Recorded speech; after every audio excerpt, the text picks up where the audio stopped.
of the Hartford Financial Services Group, and our honorary chair of this evening, Elizabeth Zlatkus.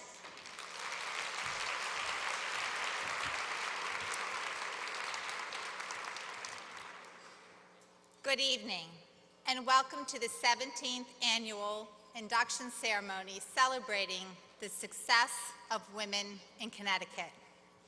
I'm very proud and honored to be here with you this evening.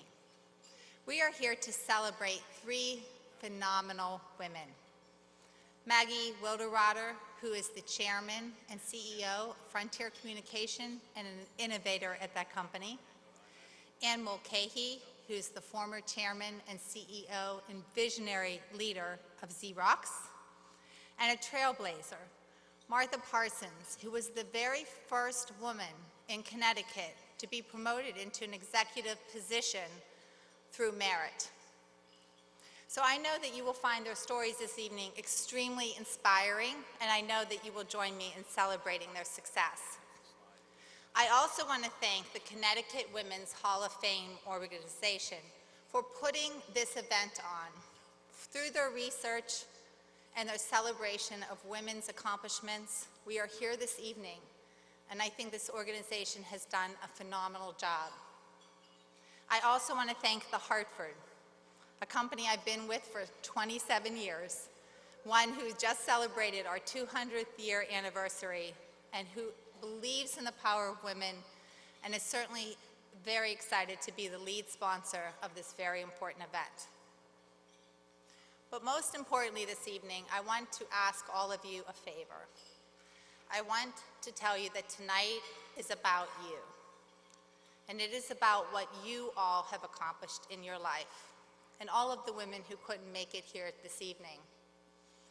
I want you to reflect for a minute about your success, not just at work, but in your personal lives.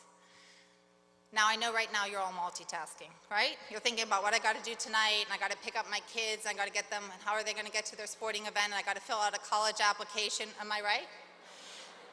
And if I could harness the power in this room alone of all the multitasking of women, we could send a man to Pluto. Excuse me, a woman, a woman, a woman. But for tonight, I'm going to ask you actually to stop multitasking.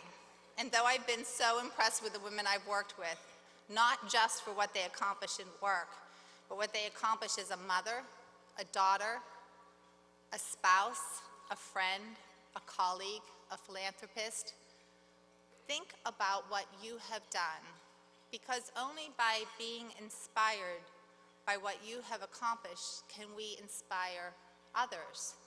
And while we have made great progress, over 50% of women in the workforce hold managerial professional positions. But then why is it that less than 3% of Fortune 500 companies have women as CEOs?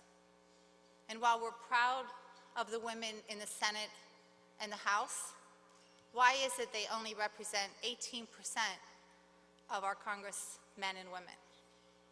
And while women represent more than 50% of those in college, why is it, again, that they cannot reach it to the top of the corporations? So I say we have more to do. And I ask you, is it that we need to be smarter, or more creative, or work harder? I don't think so. I think it's about giving women opportunities. So I ask you this evening, as you reflect about the accomplishments of so many women that we are going to honor tonight, the next time you have someone to hire, make sure there's a woman that's qualified, which there's lots of, on your list.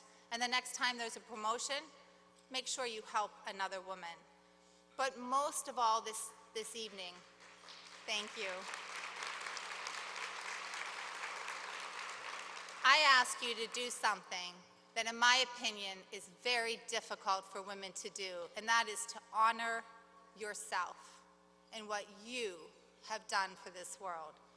And again, only by that can you honor and inspire other women.